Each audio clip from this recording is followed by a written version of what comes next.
24 years with the company, and it ends with your CEO calling you dead weight in front of the entire executive team. But here's the thing about dead weight. Sometimes it's the anchor that keeps the whole ship from sinking. I'm Thomas Wallace, Tom to most people, and until about 6 months ago, I was the chief financial officer at Apex Technologies. 52 years old, built that company's financial foundation from the ground up. Guided them through 3 recessions, 2 major acquisitions, and more market crashes than I care to count. But none of that mattered when Brian Hutchinson decided I was standing in the way of his $3.8 billion empire. The meeting that ended my career started like any other quarterly board review. Glass conference room on the 28th floor in downtown Chicago, polished oak table, leather chairs that cost more than most people make in a month. I walked in with my usual stack of financial reports, risk assessments, and compliance checklists. Years of experience had taught me to always come prepared. Brian was already there, of course, holding court with a few board members. His tie was loosened, sleeves rolled up. That I'm a man of the people look he'd perfected since taking over from his father 3 years ago. The agenda was supposed to be routine. Q3 numbers, budget projections for next year, maybe some discussion about the Atlantic Technologies acquisition that had been floating around for months. What I got was an ambush. Before we dive into the quarterly reports, Brian announced once everyone was seated, "I think we need to address the elephant in the room." His eyes found mine across that polished table. Tom has become a bottleneck. His old-school approach to risk management is killing our growth potential. 8 board members suddenly found their coffee cups very interesting. The Atlantic deal should have closed 6 months ago, Brian continued, warming up to his theme. But Tom here keeps finding new reasons to delay. More studies, more reports, more analysis paralysis. He leaned forward, his voice getting sharper. Tom Haas lost his edge. Playing it too safe, blocking progress. Maybe it's time for younger blood to handle the big deals. I sat there, pen in hand, watching my career get dissected in real time. 24 years of keeping this company profitable, and I'm getting lectured about being too cautious. The same caution that saved us millions during the dot-com crash. The same analysis that kept us out of the subprime mortgage disaster that killed half our competitors. "Brian," I said, keeping my voice level, "the Atlantic acquisition has legitimate due diligence issues That's exactly what I'm talking about," he cut me off. "Everything's an issue with you. Every opportunity becomes a problem to solve." He gestured to the board members like they were jury members. "We need leaders who see solutions, not obstacles." The room was dead quiet. I glanced around the table at faces I'd known for years. Patricia Morrison, who joined the board 3 years ago, was staring at her notepad. Jonathan Pierce from our biggest institutional investor was checking his phone. Nobody was making eye contact. Then Brian delivered the knockout punch. "I've made my decision. Thomas Wallace is no longer Chief Financial Officer of Apex Technologies, effective immediately. 24 years. And it ends with a sentence that took 5 seconds to deliver. I looked around that table one more time. These people had trusted me with their company's financial future for over 2 decades. I'd made them rich, kept them out of trouble, built the systems that turned their startup dreams into a Fortune 500 reality, and not one of them said a word in my defense. So I did what you do in situations like this. I gathered my papers, stood up, and walked toward the door, professional to the end. "Tom," Brian called after me, his voice softer now, probably realizing how brutal he'd just been. "This isn't personal, it's just business." I paused at the door and looked back at him. "Brian, everything about business is personal. You just never learned that." But here's what nobody in that room knew, including Brian. As I walked past their shocked faces, past the corporate artwork and motivational posters about teamwork and excellence, I was carrying knowledge that would bring his entire empire crashing down. And the beautiful part? He'd handed me the weapon himself 2 years earlier. Let me back up and tell you how this really started. Because the best revenge stories always begin with the target digging his own grave. 2 years ago, Brian came to me with the Atlantic Technologies deal. He was practically vibrating with excitement, talking about market domination, crushing the competition, making Apex the undisputed leader in our sector. Classic Brian. Big vision, bigger ego, zero patience for details. The numbers looked solid on paper, I'll give him that. Atlantic was a tech company with good revenue streams and decent growth projections. But I've been in finance long enough to know that paper doesn't tell the whole story. During my initial review, I found some concerning liability issues, nothing deal-breaking, but enough to raise red flags. Environmental compliance problems at their manufacturing facilities, some questionable accounting practices in their international divisions, a few lawsuits that hadn't been properly disclosed. Standard due diligence stuff, really. The kind of issues that experienced CFOs catch before they become expensive problems. "We don't have time for deep investigations," Brian snapped when I brought up my concerns. "Our competitors are circling. If we don't move fast, someone else will snap them up." This was classic Brian Hutchinson. Rush first, worry about consequences later. I'd watched him operate this way since he was an intern I mentored 15 years ago. And it usually worked out because I was there in the background, catching the falling pieces, cleaning up the messes, making his aggressive strategies actually work. But this time felt different. The stakes were bigger, the risks more complex, and Brian was more impatient than I'd ever seen him, so I did what any good CFO would do. I built myself an insurance policy. It was a simple clause buried deep in the legal framework of the deal. Section 14, subsection C, page 47 of a 200-page document. Easy to miss if you're the type of executive who signs things without reading them, which, let's be honest, Brian absolutely was. The clause read, "Final authorization for any acquisition exceeding $1 billion requires counter-signature from the Chief Financial Officer, ensuring fiduciary responsibility to shareholders and regulatory compliance." Sounds boring, right? Corporate legalese that most people would skim right over. But those 23 words were about to become the most important sentence Brian Hutchinson ever ignored. The night I drafted that clause, we were in the conference room until almost midnight. Empty coffee cups everywhere, legal documents scattered across the table like confetti. Most of the executives had already gone home, but Brian was still there, pacing behind my chair, his patience wearing thinner by the hour. "We don't need more delays, Tom," he kept saying. "Our competitors are circling. We need this framework signed before morning." I kept my eyes on my laptop screen, typing and retyping the language until it was exactly right. 24 years in corporate finance had taught me that the devil lives in the details, and sometimes, if you're smart about it, you can make the devil work for you. When I finally slid the draft across the table, Brian barely glanced at it. He was already mentally celebrating his victory, probably thinking about the press conference he'd hold to announce the deal. "This looks fine," he muttered, flipping through pages faster than anyone could actually read them. "Print it." Daniel Pierce, one of our junior lawyers, leaned forward and squinted at the document. "Excuse me, this clause in Section 14, it places final authority with the CFO. That seems unusual." "Enough," Brian cut him off, his voice sharp as glass. "We don't have time for theory lessons. Just get the signatures we need." I watched Brian's face as he signed that document. No hesitation, no questions. He thought I was just another rubber stamp in his corporate machine. But I knew something he didn't. Someday, maybe someday soon, this clause would matter. Fast forward, 2 years. The Atlantic deal was back on the table, bigger and more aggressive than ever. Market conditions were perfect. Brian's ego was at an all-time high, and he'd spent the last 6 months telling investors this merger would make Apex the dominant player in our sector. The stock price had already jumped 15% just on rumors of the acquisition. Financial journalists were calling it the deal of the decade. Brian was being featured on magazine covers as CEO of the year. Everything was going exactly according to his master plan. There was just one tiny problem. The guy whose signature he needed to close the deal was the same guy he just fired for being dead weight. Walking back to my office after that boardroom execution felt like walking through a different company. The atmosphere had shifted completely. Conversations stopped when I appeared. People suddenly found their computer screens fascinating. I wasn't their respected CFO anymore. I was radioactive. Rebecca Taylor from HR was waiting by my desk. She had that carefully neutral expression HR people perfect over years of delivering bad news to people who used to matter. "You'll need to clear your things today," she said, gesturing to a cardboard box sitting on my chair. "I'll supervise the packing process. Supervise, like I might steal the staplers or download secret files."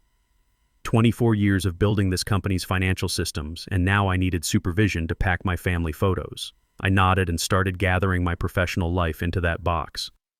My MBA diploma from Northwestern, a photo from the company's IPO celebration 12 years ago, my CPA certification, a coffee mug from a risk management conference that nobody remembers.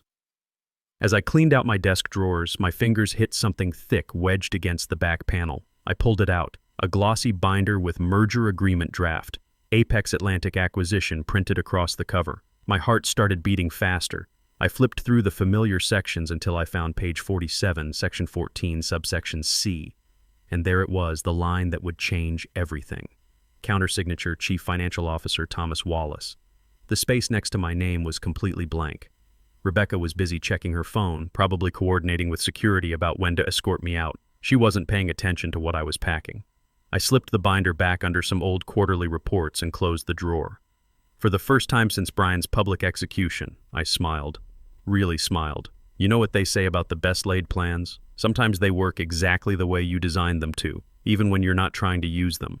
Sometimes the safety net you built years ago becomes the rope your enemy hangs himself with. I finished packing in silence, loaded the box into my arms, and walked out of Apex Technologies for what I thought would be the last time.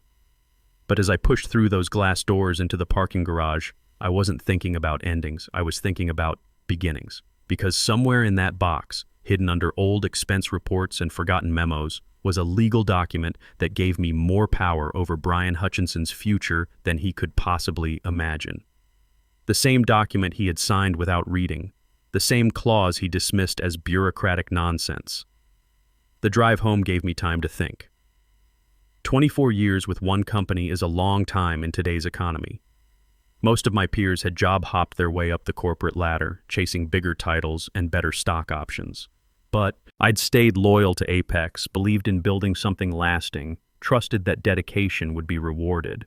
I'd guided them through the dot-com crash when half our competitors went bankrupt. I'd restructured our debt during the 2008 financial crisis when credit markets froze solid. I'd built the compliance systems that kept us out of the regulatory nightmares that destroyed companies like Enron and WorldCom. And my reward? Getting called dead weight by a CEO whose biggest qualification was inheriting his father's venture capital connections. But here's what Brian never understood about finance guys like me. We don't just manage numbers, we manage risk. And the biggest risk to any company isn't market volatility or competitive pressure. It's arrogant leadership that stops listening to the people who actually know how the machine works. That night, I sat in my kitchen and opened the binder. Every page was exactly as I remembered it. Every clause was still legally binding. And that blank line next to my name, it was still blank. The beautiful irony was perfect. Brian thought firing me solved his problem. What he'd actually done was hand me the keys to his entire empire. The next morning, my phone started ringing at 7:30 a.m. I was still in my bathrobe, making coffee and trying to adjust to the strange reality of having nowhere to be. 24 years of corporate routine, and suddenly, I'm unemployed on a Tuesday.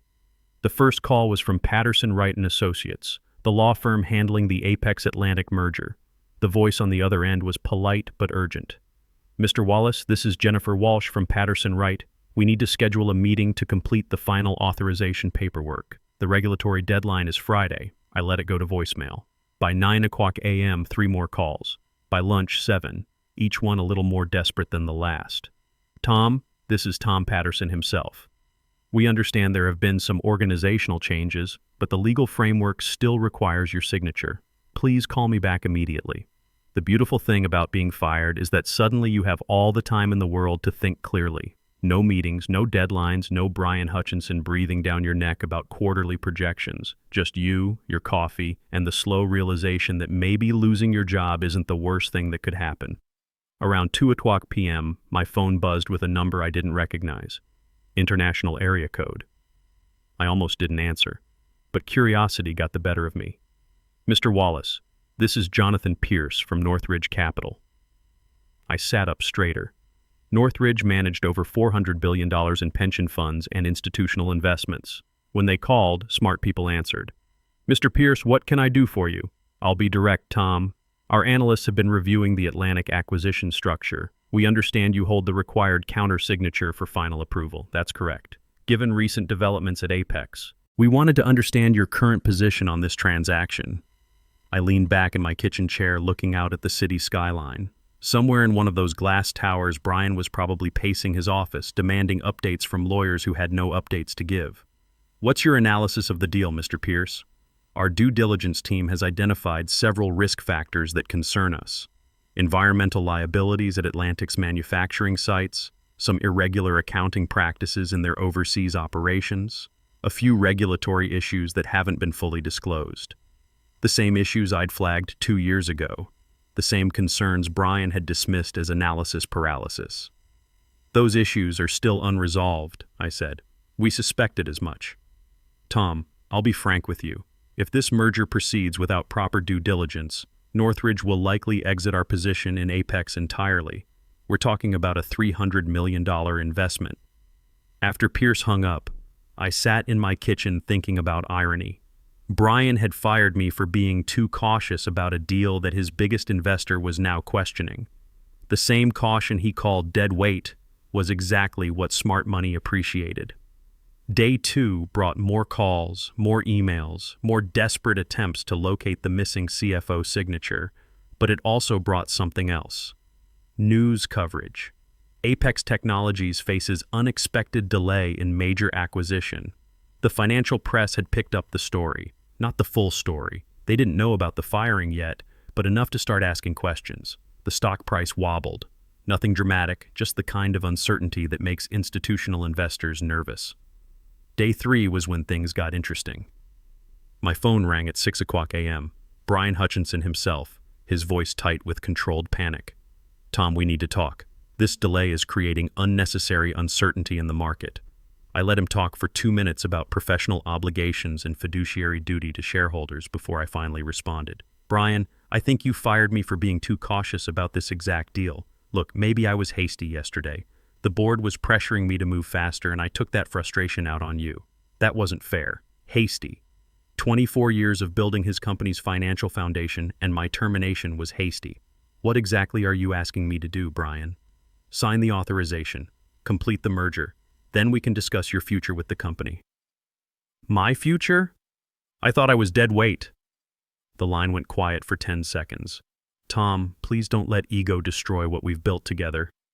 "Ego?" The guy who'd publicly humiliated me was lecturing me about ego. "I'll consider it," I said, and hung up. But I'd already made my decision. Not out of anger or revenge, though I'd be lying if I said those feelings weren't there. I made it because 24 years of experience had taught me something simple. When someone shows you who they really are, believe them. Brian had shown me that loyalty meant nothing to him. That experience was a liability, not an asset. That the person who'd built his company's financial systems could be discarded the moment they became inconvenient. So I did what any good CFO would do. I protected the shareholders from bad decision-making. Day 4 brought reporters to my front door. The story had leaked completely now. Fired CFO holding up billion-dollar merger. The press loved it. Corporate drama with clear heroes and villains. "Mr. Wallace, can you comment on why you're refusing to sign the merger authorization?" I gave them the same answer I'd given everyone else. Professional standards aren't negotiable. Never were, never will be. That evening, my phone rang. Diana Reynolds from Meridian Capital. "Mr. Wallace, we represent a consortium of investors interested in distressed corporate assets. We'd like to discuss a consulting opportunity with you." "What kind of opportunity?" "Senior financial advisor position. Full autonomy on due diligence decisions, equity participation, and most importantly, the professional respect your expertise deserves." I'd never heard of Meridian Capital, but a quick internet search was enlightening. They specialized in acquiring assets from companies whose management had made spectacularly poor decisions, companies whose stock prices had collapsed due to leadership failures, companies exactly like Apex Technologies. "I'll consider it," I said. Friday morning, deadline day. The moment Brian Hutchinson had been dreading for 4 days, and I'd been quietly anticipating. I woke up at my usual time, 6:00 a.m., 24 years of corporate habit doesn't disappear overnight, and made coffee in the strange quiet of having nowhere to be. No meetings to rush to, no reports to review, no Brian Hutchinson demanding updates on quarterly projections. Just me, my kitchen table, and the knowledge that by 5 p.m. today, a $3.8 billion empire would either stand or fall based on whether I picked up a pen. By 8 a.m., my phone was ringing nonstop. Lawyers, board members, even some Apex employees I'd hired and mentored over the years. Everyone wanted to know the same thing. Would Thomas Wallace sign the authorization? I let them all go to voicemail. Around 10 a.m., something interesting happened. A courier showed up at my door with an overnight package. Inside was a formal letter from Atlantic Technologies themselves. Not their lawyers, not Apex's legal team, but the actual company Brian was trying to acquire. Mr. Wallace, the letter began, we recognize your critical role in ensuring the integrity of this transaction. Without your authorization, we cannot proceed. We would welcome the opportunity to discuss this matter directly. They were going around Brian entirely. Smart move. Why negotiate with a CEO who'd already proven he couldn't deliver what he'd promised? But the real surprise came at noon. A knock on my door, and standing there was Patricia Morrison, the board member who hadn't said a word during my execution 4 days earlier. Tom, can we talk? I invited her in, poured coffee, and waited to see what Apex's board of directors wanted to say now that their billion-dollar deal was falling apart. The board met in emergency session this morning, Patricia said, stirring sugar into her cup with nervous precision. We've reviewed the legal framework of the Atlantic acquisition. We understand the situation. What situation is that? You're the only person who can complete this merger, and Brian fired you. I nodded. That's an accurate summary. Patricia looked out my kitchen window at the city skyline, probably thinking about all those glass towers where Apex's competitors were watching the company implode in real time. The board is prepared to offer you immediate reinstatement, full CFO authority, 5-year contract, 30% salary increase. Interesting timing. Patricia, let me ask you something. If I sign this authorization today, what happens to me next week when Brian decides I'm still too cautious about his next big idea? She didn't have an answer for that because we both knew exactly what would happen. 6 months from now, maybe a year, Brian would find another reason to call me dead weight, and I'd be right back where I started. The board would protect you, she said, but even she didn't sound convinced. Like you protected me on Tuesday? After Patricia left, I sat at my kitchen table thinking about choices. Real choices. The kind that define who you are and what you stand for. I could sign the authorization, take the money, restore my reputation, go back to being Brian Hutchinson's cleanup crew, pretend the last week never happened, and hope he'd learned some kind of lesson about treating people with respect. Or I could do what 24 years of experience told me was right. Protect the shareholders from a risky acquisition that hadn't been properly vetted. Stand by the professional standards that had made me good at this job in the first place. At 4 p.m., my phone rang one last time. Brian himself, his voice barely above a whisper. Tom, please. You've proven your point. I was wrong to call you dead weight. You're not dead weight. You never were. Don't let this destroy what we built together. For just a moment, I almost felt sorry for him. Almost. Brian, we didn't build this together. I built the financial systems. I managed the risks. I cleaned up the messes. You just took credit for the results. What do you want? Money, equity, a seat on the board? Just name it. I want something you can't give me. I want to work for people who value experience instead of dismissing it, who see caution as wisdom, not weakness, who understand that good financial management isn't about saying yes to everything, it's about knowing when to say no. The line went quiet. So you're really going to let the deadline pass? I looked at the clock. 4:47 p.m. Due diligence isn't negotiable, Brian. Never was, never will be. At 5 p.m., exactly, I was sitting on my couch, watching the financial news when the alert started flashing across the screen. Breaking, Apex Atlantic merger collapses. Stock in free fall after deal failure. CEO Brian Hutchinson unable to secure required authorization. Within an hour, the stock had dropped 35%. Trading was halted twice. Financial analysts were calling it one of the most spectacular corporate failures of the year. Apex's market valuation plummeted from $8.2 billion to to $5.3 billion in a single trading session. My phone rang. Diana Reynolds from Meridian Capital. Mr. Wallace, I assume you've seen the news. Our offer stands. In fact, given today's developments, we'd like to discuss expanding your role. What did you have in mind?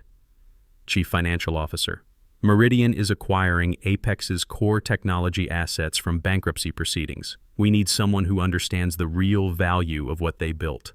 Someone who can spot the risks that others miss. 6 months later, I was back in corporate America. Different company, same expertise, but this time working for people who hired me specifically because I knew when to say no. Meridian Capital bought Apex's best assets for $1.8 billion, less than half of what Brian thought they were worth, and turned them into a profitable division within 18 months. Brian? Last I heard, he was working for a mid-level consulting firm in Phoenix, trying to rebuild a reputation that would never fully recover.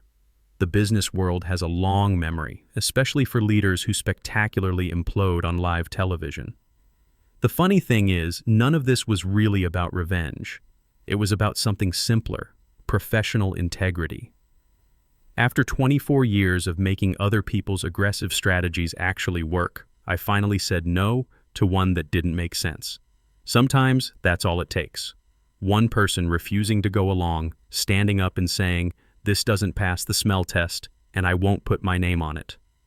The clause I'd written 2 years earlier wasn't about power or control. It was about fiduciary responsibility, doing right by shareholders, employees, and everyone whose financial future depended on making smart decisions instead of fast ones. A year later, I received the Finance Executive Network's CFO of the Year award. The citation read, "For exemplifying the highest standards of professional integrity and fiduciary responsibility." Standing at that podium, looking out at 500 of my peers, I knew I'd made the right choice. Due diligence isn't negotiable, never was, never will be.